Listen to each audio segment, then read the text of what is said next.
कशा पद्धतीचं जीवन आहे? तुम्ही आता इथं राहता तुम्ही या भागात अशा आम्हाला कसं सवय झालेली आहे आणि मजबुरी असल्यामुळे कुठं आमच्यासारखा माणूस येऊन राहू नाही शकत. नाही राहू शकत.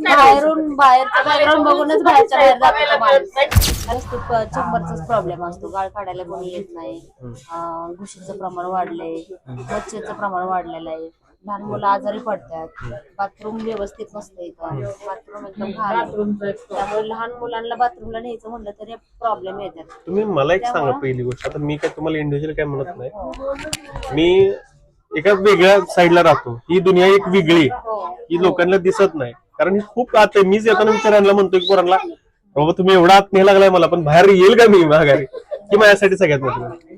कशा पद्धतीचं जीवन आहे? तुम्ही आता इथं राहता तुम्ही या भागात अशा आम्हाला कसं सवय झालेली आहे आणि मजबुरी असल्यामुळे कुठं आमच्यासारखा माणूस येऊन राहू नाही शकत. नाही राहू शकत. बाहेरचं बॅकग्राऊंड बघूनच बाहेरच्या बाहेर जातो माणूस. कारण कचरा तुम्ही बघितलं बाहेर तर कचरा बघा. बाहेर कचऱ्यावर मच्छर बिच्छर बसलेले असतात. लहान मुलं तिथंच खात असतात.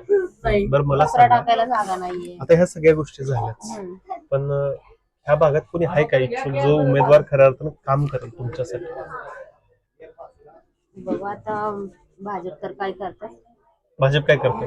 नाही तुमच्या मनानं सांगा, तुम्हाला जो वाटतं ते काय करा. असं इंडिव्हिज्युअली नाही, म्हणजे नगरसेवक आपल्या स्थानिक असेल, कोणतरी व्यक्ती असा असेल जो करू शकेल. आपले जो दररोजच्या भागात हिंडलेला या भागात त्या भागात त्याला माहित असणार आहे गोष्टी. ठीक आहे, चालते. बरोबर ना आपण.